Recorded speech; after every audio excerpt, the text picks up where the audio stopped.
pendukung CGP kita, yaitu Budian Andriani dengan Maria Medina.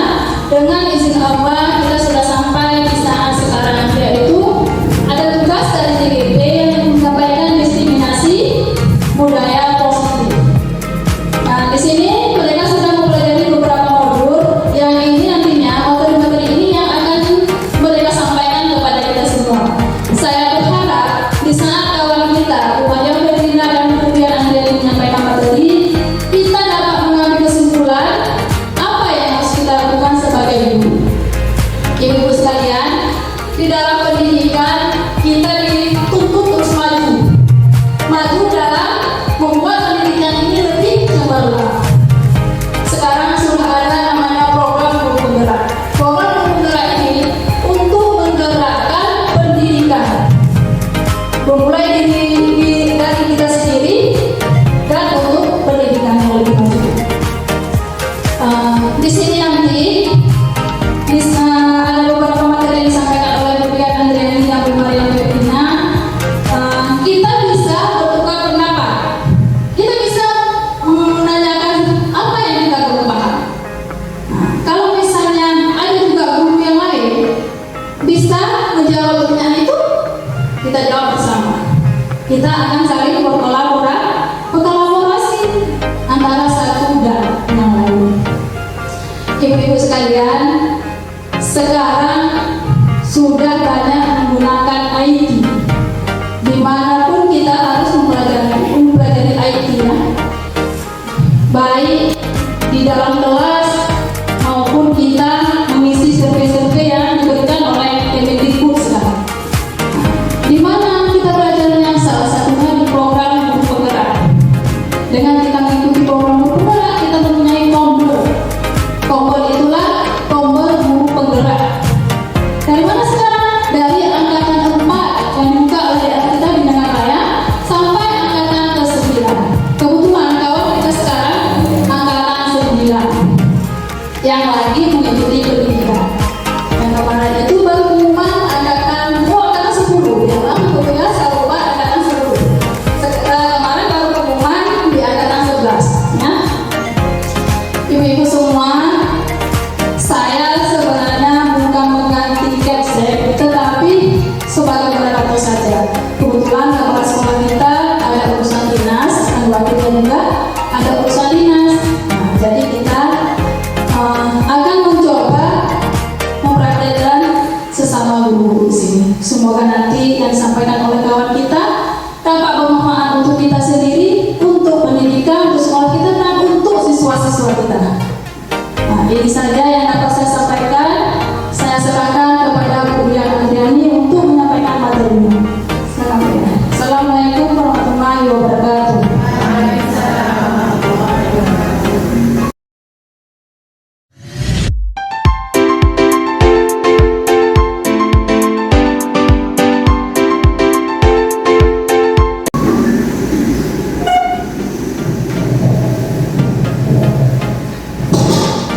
Assalamualaikum warahmatullahi wabarakatuh. Alhamdulillah.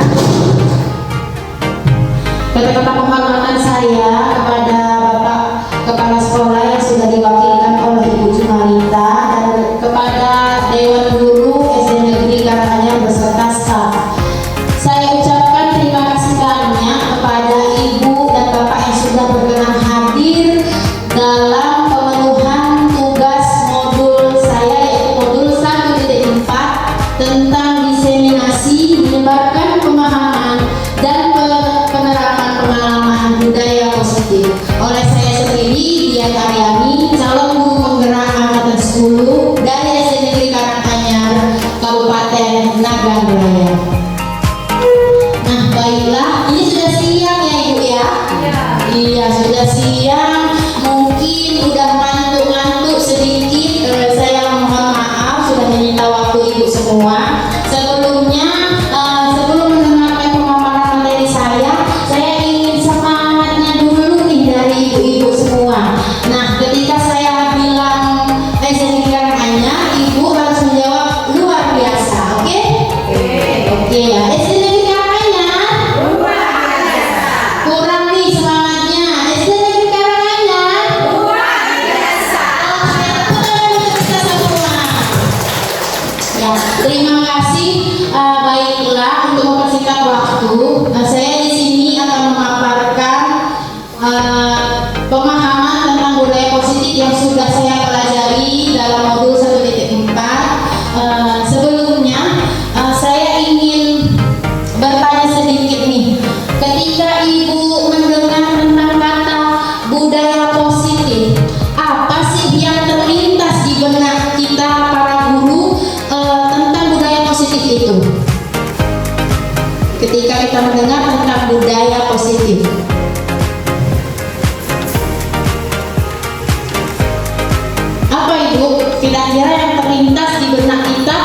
kalau kita bilang budaya positif?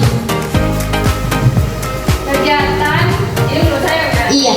Kegiatan yang kita lakukan yang menyambut dengan kebaikan. Sepertinya kita menyambut siswa di saat pagi hari. Iya, benar sekali Bu. Seperti pagi hari kita menyambut siswa di depan pintu gerbang dengan semangat pagi, itu merupakan salah satu budaya positif.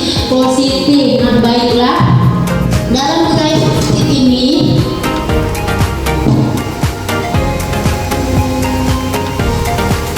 ada konsep inti budaya positif, antara lain adanya perubahan paradigma belajar, ada disiplin positif, nilai-nilai kebajikan, kebutuhan dasar manusia, motivasi perilaku manusia, posisi kontrol guru, keyakinan kelas, dan adanya segitiga restitusi. Nah, ini semua akan saya paparkan satu persatu ya. Mari kita lanjut kepada pembelajaran dengan paradigma baru. Nah, sama-sama kita ketahui bahwasanya pembelajaran dengan paradigma baru ini merupakan pembelajaran yang dirancang berdasarkan prinsip pembelajaran berdiferensiasi, Bapak Ibu ya.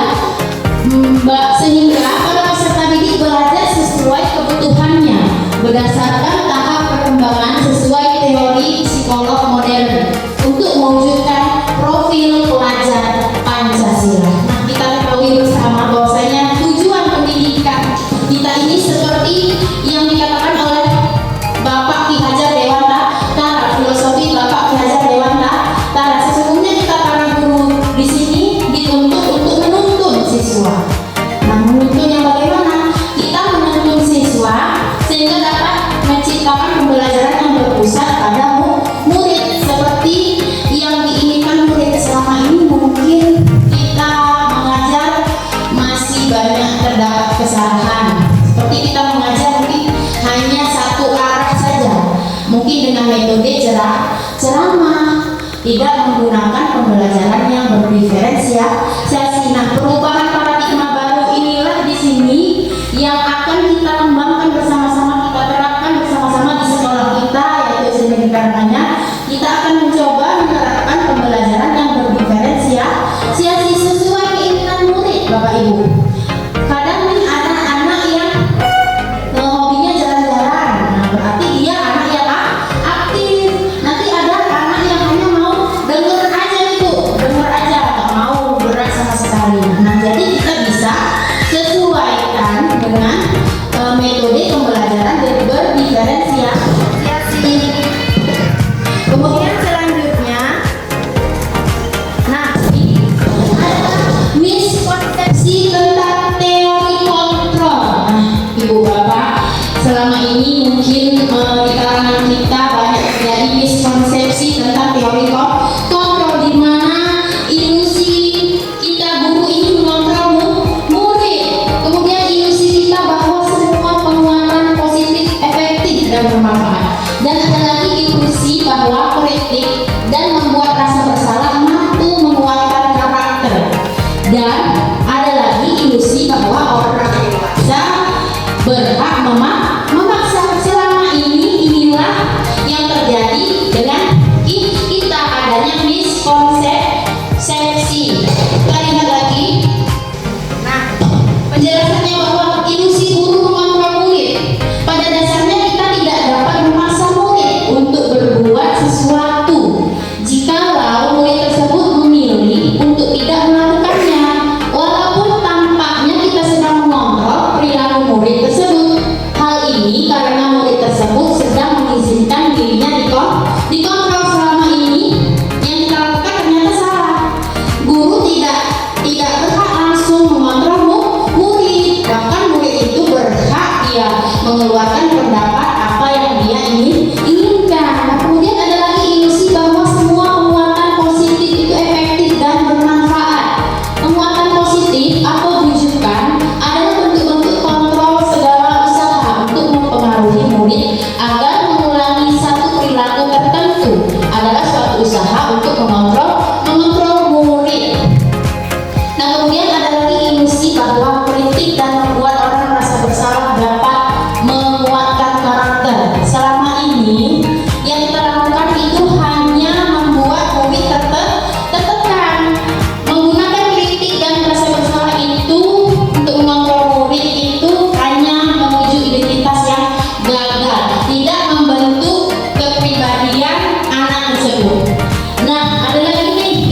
kontrolnya, kita berusaha memahami pandangan orang lain tentang dunia. Kita beranggapan kita ini pasti punya pemikiran sendiri, sudah pasti berbeda dengan orang lain. Kemudian perilaku buruk dilihat sebagai suatu kesalahan. Nah, ini mungkin yang sering terjadi dengan kita dalam mengontrol anak didik kita. Tidak selamanya perilaku buruk itu merupakan suatu kesalahan. Semua perilaku pasti memiliki tujuan. Nah, kemudian ada lagi orang lain bisa mengontrol saya. Nah, ini juga banyak yang salah yang terjadi dalam diri kita. Sesungguhnya hanya kita sendirilah yang bisa mengontrol diri kita. Begitu juga dengan murid dan anak didik kita. Saya bisa mengontrol orang lain. Terkontrolnya kita tidak bisa mengontrol orang lain. Kemudian pemaksaan ada pada saat rujukan gagal. Terkontrolnya kolaborasi dan konsensus menciptakan pilihan-pilihan baru. Nah, di sini dikatakan bahwa kita tidak bisa memaksa dan membujuk si anak. Ketika suatu permasalahan terjadi, itulah kita melakukan kolaborasi dengan si anak. Kemudian ada lagi model berpikir menang kalah, karena selama ini yang salah. Yang teori kontrol yang benar adalah model berpikir menang, tidak ada yang menang atau kalah. Nah, kemudian kita kembali lagi ke konsep inti yang kedua, yaitu disiplin positif, Bapak Ibu. Disiplin berasal dari kata disiplina yang artinya belajar. Disiplin mengacu pada disiplin diri yang memiliki tanggung jawab terhadap apa yang dilakukan berdasarkan nilai-nilai yang diyakini. Disiplin positif merupakan salah satu cara penerapan disiplin yang bertujuan untuk menumbuhkan kesadaran serta memberdayakan peserta didik tanpa imbalan penghargaan atau reward, ancaman atau hukuman. Nah, di sini saya berdiri di sini mengajak Bapak Ibu Dewan Guru SMP Karanganyar, ayo kita sama-sama menggerakkan disiplin positif di sekolah kita terapkan di dalam diri anak kita. Sebagai pendidik, tujuan kita adalah menciptakan peserta didik yang memiliki disiplin diri sehingga mereka berperilaku mengacu kepada nilai-nilai kebajikan universal dan memiliki motivasi intrinsik dalam perubahan perilaku ke arah yang lebih baik. Nah, tujuan di sini kita mau tanamkan ke dalam diri anak didik kita, yaitu disiplin positif yang gunanya agar mereka meyakini nilai-nilai kebajikan universal apa, agar mereka sadar bahwa apa yang mereka lakukan itu salah atau benar. Itulah gunanya disiplin positif. Nah, kemudian selanjutnya nilai-nilai kebajikannya seperti apa? Nah, inilah nilai-nilai kebajikan, nilai yang disepakati bersama, lepas dari suku bangsa, agama, bahasa maupun latar belakang. Contoh nilai kebajikan institusi atau organisasi dalam profil pelajar Pancasila adanya beriman dan bertakwa pada Tuhan Yang Maha Esa dan berakhlak mulia, berkebinekaan global, gotong royong, mandiri, kreatif, dan bernalar kritis. Kemudian dalam Ibu Primary Years Program adanya toleransi, rasa hormat, integritas, mandiri, menghargai, antusias, empati, keinginan tahuan, kreativitas, kerjasama, percaya diri, dan komitmen. Kemudian ada nilai keterampilan hidup seperti dapat dipercaya, lurus hati, pendengar yang aktif, tidak merendahkan orang lain, dan memberikan yang terbaik dari diri. Nah, nilai-nilai inilah yang akan kita terapkan dalam diri anak didik kita. Nah, kemudian selain nilai-nilainya akan kita terapkan nih Bapak Ibu, kita setiap manusia itu pasti memiliki kebutuhan dasar. Kebutuhan dasar ini tidak dapat dielak dan ditolak. Sudah pasti kebutuhan dasar manusia adalah segala sesuatu yang kita lakukan untuk mendapatkan apa yang kita inginkan. Seluruh tindakan yang kita lakukan memiliki tujuan tertentu. dan semua usaha terbaik yang kita lakukan adalah dalam rangka agar kebutuhan dasar kita terpenuhi dengan baik. Apa saja nih kebutuhan dasar manusia yang ada pada kita? Ada 5 kebutuhan dasar yang ada dalam diri manusia, antara lain adanya kita mencoba bertahan hidup dalam segi makanan, pakaian, tempat tinggal, keamanan, dan kesehatan. Kemudian ada kebutuhan dasar manusia yang tidak dapat kita hindari, yaitu kasih sayang dan rasa diterima. Setiap kita pasti punya rasa kasih sayang dan rasa ingin diterima nih. Begitu juga dengan anak didik kita. Mereka pasti sangat memerlukan kasih sayang dari kita dan rasa ingin diterima. Diterima seperti apa Ibu Bapak? Mereka ingin juga kita mendengarkan apa yang mereka inginkan, pendapat mereka. Nah, seperti halnya rasa diterima, diperdulikan, berbagi, kerjasama, menjadi bagian dalam kelompok. Kemudian ada lagi kebutuhan dasar manusia, yaitu penguasaan. Nah, penguasaan ini berkaitan dengan harga diri, keinginan untuk dianggap, memimpin, berprestasi, diakui dan didengar. Itu merupakan kebutuhan dasar manusia dalam segi penguasaan. Nah, kemudian kebutuhan dasar manusia ada kebebasan. Kita setiap individu manusia pasti menginginkan rasa kebebasan, seperti halnya mandiri, memiliki pilihan, mencoba hal baru, mampu mengendalikan arah dirinya. Dan yang terakhir, kebutuhan dasar manusia itu adalah kesenangan. Kita tidak mungkin kan Bapak Ibu tidak menginginkan rasa senang dalam hidup. Nah, sudah pasti kita menginginkan rasa senang dalam hidup, seperti bermain humor, antusiasme, bahkan tertawa pun sudah membuat kita senang dengan sering ketawa. Ya kan begitu Bu Betty? Iya, kita harus sering banyak-banyak ketawa, biar banyak senangnya. Nah, ini dia motivasi perilaku manusia. Ada motivasi ekstrinsik dan ada motivasi intrinsik. Apa sih motivasi ekstrinsik itu?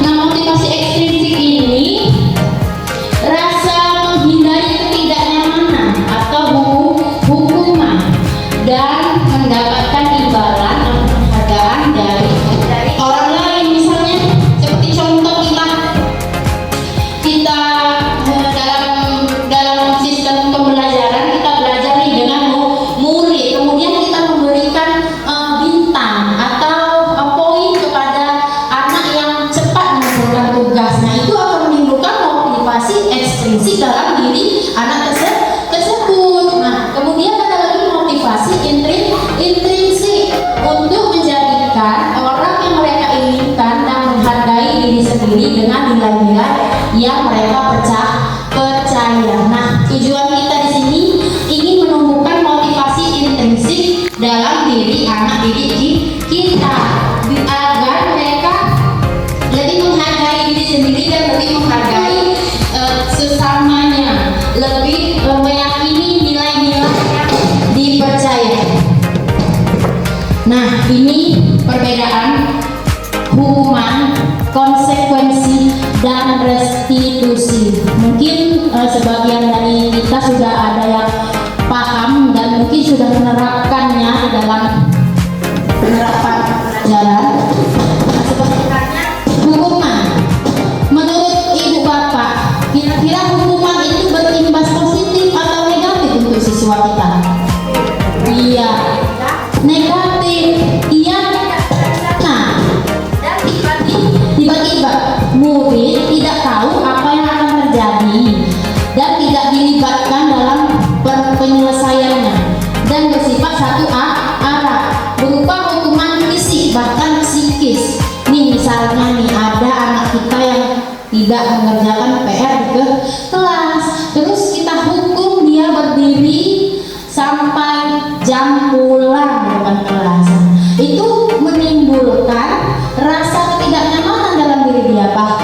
bisa saja menimbulkan dendam, membuat si anak itu membenci gurunya karena dikasih hukuman dan dia tidak tahu penyelesaian apa yang harus dia lakukan. Kemudian adanya konsekuensi. Nah, kalau konsekuensi itu terencana dan disepakati sesuai peraturan, murid tetap dibuat tidak nyaman. Sikap guru selalu memonitor murid. Kalau konsekuensi ini juga bersifat satu arah dan dia hanya memonitor murid guru. Jadi murid ini merasa tidak nyaman akan konsekuensi yang sudah dibuat olehnya. Nah, kemudian restitusi. Ini yang akan kita terapkan di sekolah kita. Restitusi, yaitu restitusi ini adalah proses menciptakan kondisi bagi murid untuk memperbaiki kesalahannya dan proses kolaboratif yang mengajarkan murid untuk mencari solusi sendiri. Nah, seperti halnya misalnya nih ada yang tidak mengerjakan PR. Nah, kita tanya dulu nih kenapa alasan dia tidak mengerjakan PR. Jangan langsung menghukum atau membuat konsekuensi. Kita arahkan dia agar dia tahu bahwa kesalahan dia tidak membuat PR dan apa langkah yang akan dia lakukan ke depannya. Nah, ini dia 5 posisi kontrol guru yang mungkin selama ini kita terapkan di sekolah, khususnya untuk anak-anak didik kita ya Ibu Bapak. Adanya posisi kontrol penghukum, adanya pembuat merasa bersalah sebagai teman, sebagai pemantau, dan sebagai manajer. Nah, dari 5 posisi kontrol ini mana yang masih sering kita lakukan Ibu Bapak? Ya, menghukum. Kemudian ada pembuat merasa bersalah. Nah, kita lihat satu persatu. Nah, contohnya nih, ini contoh penerapan 5 posisi kontrol guru. Kasusnya, siswa tidak memakai atribut lengkap saat upacara bendera. Nah, ini kita sebagai guru, ketika kita melakukan posisi kontrolnya, penghukum, yaitu kita suruh si anak tersebut hormat pada bendera selama satu jam. Nah, itu yang dikatakan dengan posisi kontrol sebagai penghukum. Kemudian pembuat merasa bersalah.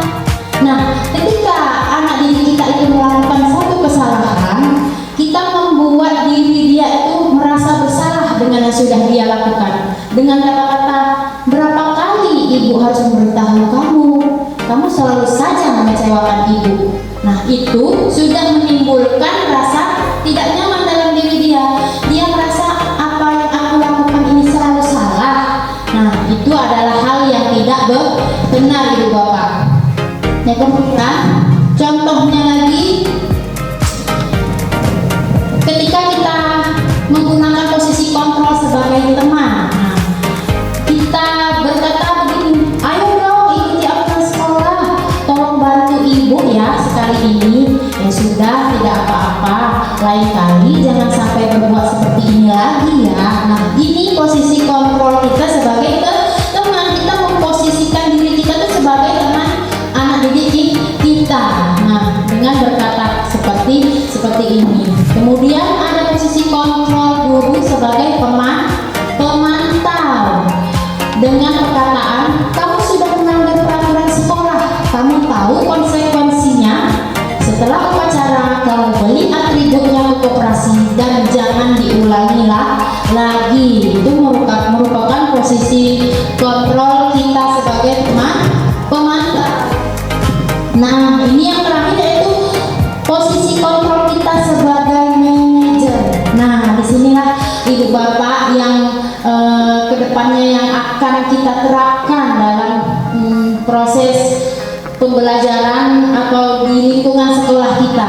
Kita akan mencoba menjadi seorang guru yang menggunakan posisi kontrol sebagai manajer, tanpa harus menghukum si anak didik kita, tanpa harus membuat mereka merasa bersalah. Nah, kita melakukan posisi kontrol sebagai manajer. Kita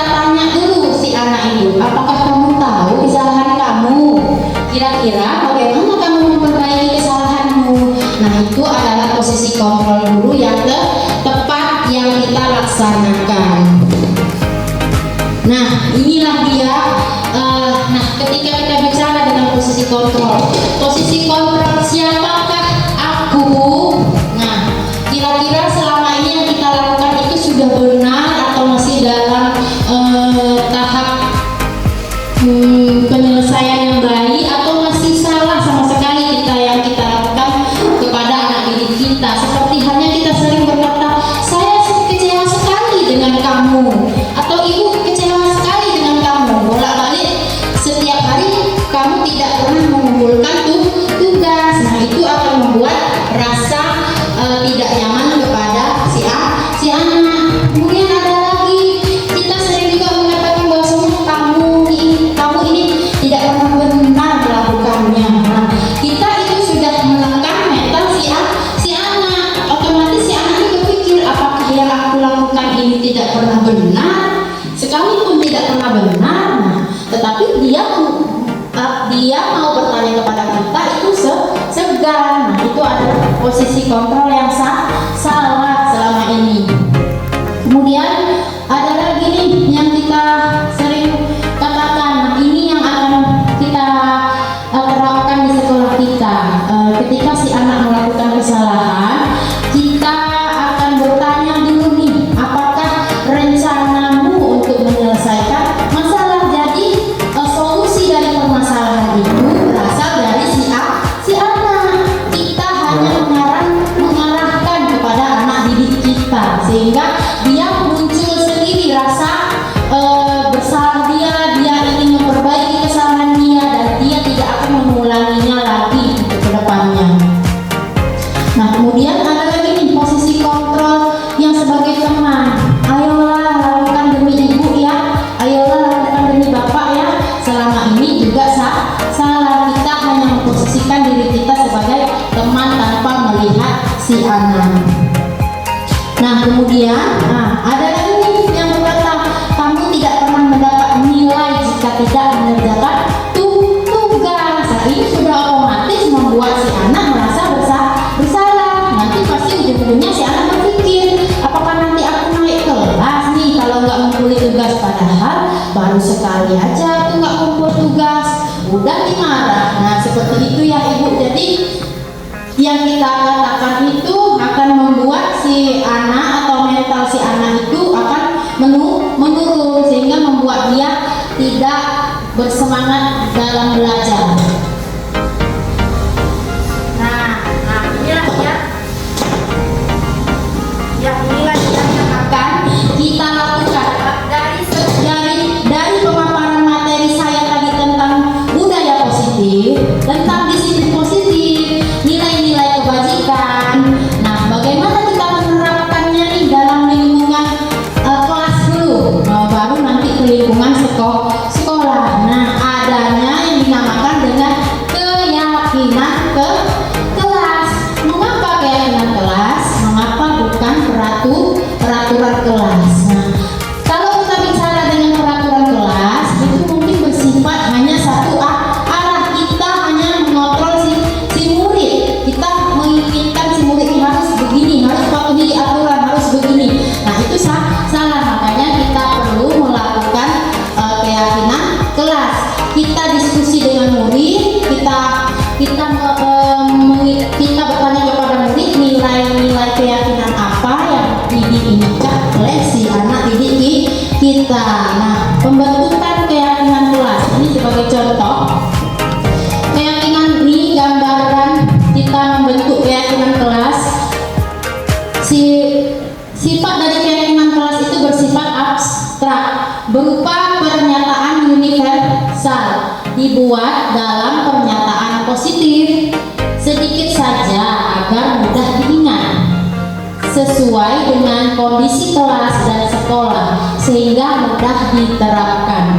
Kemudian semua warga sekolah atau warga kelas dilibatkan saat membuat keyakinan kelas. Nah, kita contohkan dalam membuat keyakinan di kelas, atau kita membuat kesepakatan kelas.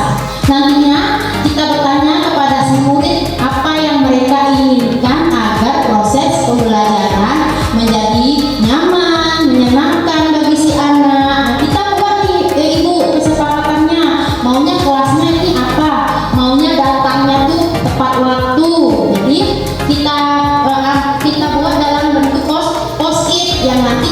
bagikan kepada anak didik. Kemudian anak didik kita akan menulis satu persatu apa yang dia inginkan. Mungkin di lingkup sekolah kita masih banyak yang ejek-ejekan ya kan ibu bapak kita lihat. Nah kita buat nih kesepakatan kelas dalam keyakinan kelas, kita tidak boleh lagi saling mengejek, tapi dengan menggunakan kalimat positif. Kalau tidak mengejek lagi berarti kan kita harus saling menghargai. Nanti kita arahkan anak-anak. Jadi anak-anak itu tahu, oh aku maunya bu rajin ke sekolah, maunya bu ibu masuknya jangan telat-telat. Berarti kita harus disiplin. Seperti itu dalam pembentukan keyakinan kelas. Nah, kemudian adanya yang terakhir yaitu konsep inti yang terakhir yaitu adanya penerapan segitiga restitusi. Nah, ini yang penting untuk kita terapkan di sekolah kita nantinya ibu bapak, yaitu suatu proses dialog yang dijalankan oleh guru agar dapat menghasilkan murid yang mandiri dan bertanggung jawab. Nah, dalam penerapan segitiga restitusi ini ada 3 tahap. Yang pertama itu kita menstabilkan identitas. Nah, kita stabilkan dulu identitas si anak, kemudian kita validasi tindakan si anak yang salah, dan yang terakhir kita tanyakan keyakinan yang sudah kita sepakati bersama. Nah, seperti halnya dalam tahap menstabilkan identitas itu, berdasarkan prinsip membuat kesalahan adalah bagian dari proses pembelajaran. Ini adalah contoh kata-kata yang bisa kita terapkan ketika anak didik kita itu melakukan kesalahan. Misalnya dalam kelas ada yang ribut, ada yang berkelahi. Nah, kita terapkan dulu yang pertama yaitu penerapan segitiga restitusi, yaitu tahap pertama menstabilkan identitas. Yang benar kita katakan yaitu bisa kita katakan berbuat salah itu wajar, tidak ada manusia yang sempurna. Ayo, ibu juga pernah melakukan itu. Ibu tidak mau mencari siapa yang salah, tapi ibu ingin mencari solusi dari permasalahan ini. Kamu berhak merasa begitu. Nah, itu adalah cara kita untuk menstabilkan identitas si anak. Itu adalah cara kita ya ibu bapak untuk menstabilkan si anak. Kemudian tahap kedua yaitu kita validasi tindakan si anak yang salah. Nah, kita tanyakan kepada si anak. Pasti setiap kita melakukan kesalahan itu sudah pasti ada alasannya. Kita tanyakan dulu, kenapa kamu melakukannya? Apakah alasan apa yang kamu lakukan? Kemudian padahal kamu bisa melakukan yang lebih buruk dari ini ya. Kamu patut bangga karena telah melindungi sesuatu yang penting buatmu. Kamu melakukannya karena mempertahankan sesuatu yang penting bagimu. Ini adalah kata-kata sebagai acuan kita untuk memvalidasi tindakan si anak yang salah. Dan kemudian yang terakhir, setelah kita terapkan stabilitas identitas, kita validasi tindakan si anak yang salah, kemudian kita bertanya keyakinan yang sudah disepakati. Nah, kita bertanya apa keyakinan kelas kita nak? Nilai-nilai apa yang sudah kita sepakati bersama? Seperti apa gambaran sebuah kelas yang ideal menurut kamu? Nantinya ketika si anak sudah menjawab nilai yang sudah disepakati bersama, kita akan tanyakan kembali, akan menjadi orang yang seperti apa kamu nantinya? Permasalahannya apa yang harus kamu lakukan? Nah, ini adalah langkah terakhir dalam penerapan segitiga restitusi. Nah, seperti halnya yang sudah saya terapkan 2 minggu lalu kepada anak didik kita. Waktu itu hari Senin ya ibu bapak, saya mengontrol murid di depan pintu gerbang. Saya melihat ada murid yang tidak memakai topi dan dasi. Nah, itu saya lakukan penerapan segitiga restitusi kepada anak. Nah, mari kita coba melihat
pemaparan saya dalam kegiatan diseminasi modul 1.4 penerapan budaya positif. Nah, harapan saya ke depannya untuk ke sekolah kita, mari nih sama-sama Ibu Bapak kita menerapkan budaya positif di lingkungan sekolah kita, terutama di lingkungan kelas dengan melakukan keyakinan kelas seperti yang sudah saya jelaskan. Nanti masing-masing wali kelas ke depannya kita kan mau ajaran baru nih, nah kita sebelum melakukan aktivitas belajar, kita buat dulu nih keyakinan kelas melalui kesepakatan ke kelas, sehingga kita akan menciptakan rasa nyaman aman dalam anak didik kita, sehingga kedepannya proses pembelajaran yang kita laksanakan, kita lakukan sudah berpihak kepada murid. Nah, baiklah, akhir dari penutup kita dalam penerapan program disiplin positif, hendaknya guru memiliki standar kepribadian, profesional dan sosial yang baik, di mana guru mampu merefleksi dirinya dalam posisi kontrol saat ini. Bagaimana perjalanan dirinya sebagai AMO atau manajer yang menuntut murid-muridnya menjadi insan yang mandiri, merdeka, dan bertanggung jawab. Baiklah, lebih dan kurang saya mohon maaf. Saya Dian Aryani mengundurkan diri. Wabillahi taufiq wal hidayah. Wassalamualaikum warahmatullahi wabarakatuh.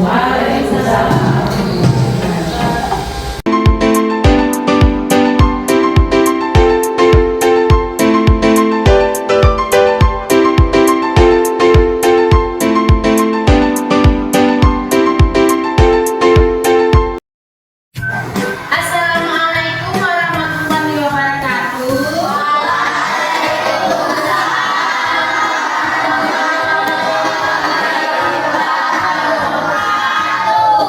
Apa kabarnya hari ini anak-anak? Alhamdulillah. Nah, sekarang kita akan membuat keyakinan ada yang tahu tidak keyakinan kelas itu apa? Belum tahu ya? Sekarang kita dapat buku baru. Keyakinan kelas itu seperti peraturan atau peraturan sekolah. Seperti sekolah kita punya peraturan kan? Peraturannya apa? Seperti kalau hari Senin itu harus pakai topi dan dasi, karena mengikuti upacara, harus memakai sepatu berwarna hitam. Sekarang kita akan membuat keyakinan di kelas.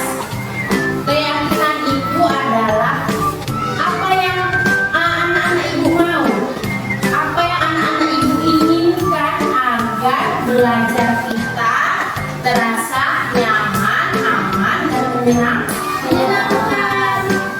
Maunya seperti apa antara sesama teman nih?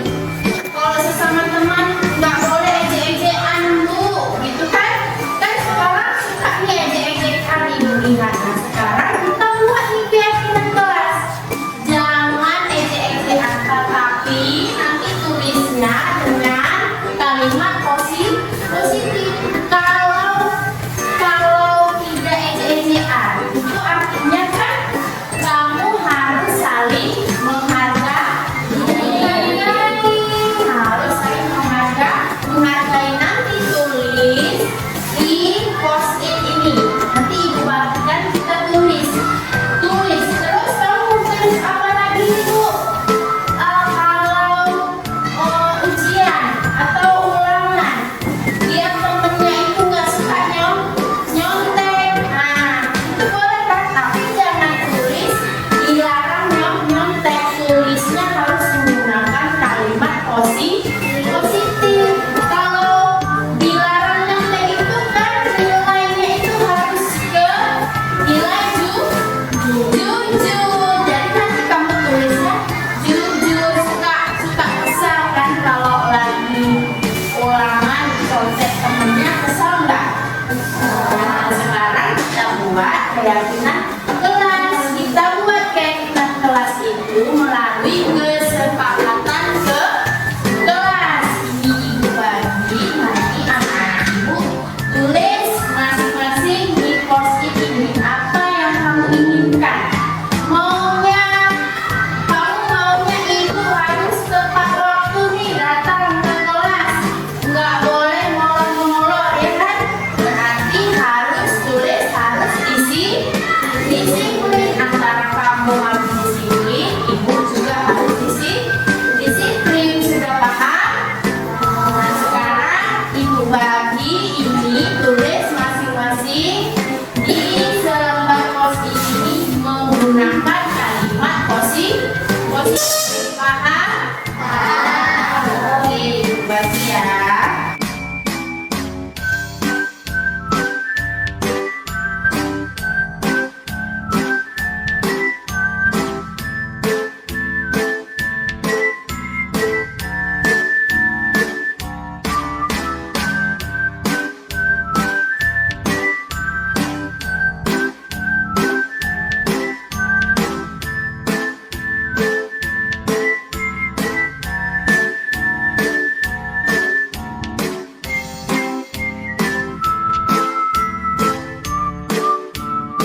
saya Karisa Samsabila.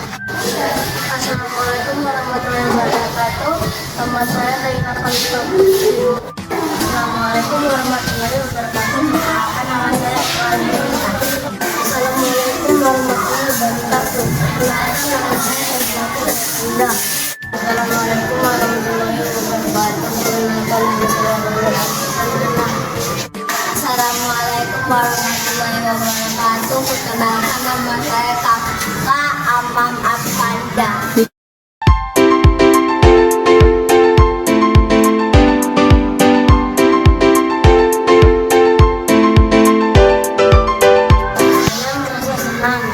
Saya merasa senang sekali. Saya sangat bersemangat. Senang sekali. Saya merasa bersemangat. Saya merasa senang, Bu.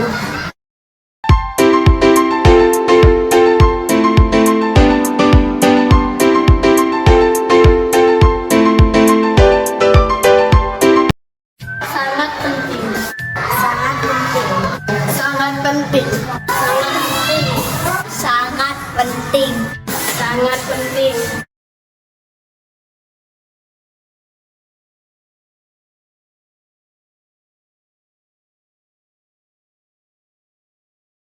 Membuat kami rajin ke sekolah, menumbuhkan rasa tanggung jawab agar lebih baik lagi, Bu. Menumbuhkan rasa jujur, menumbuhkan rasa saling menghargai, sehingga kami menjadi bisa disiplin lagi.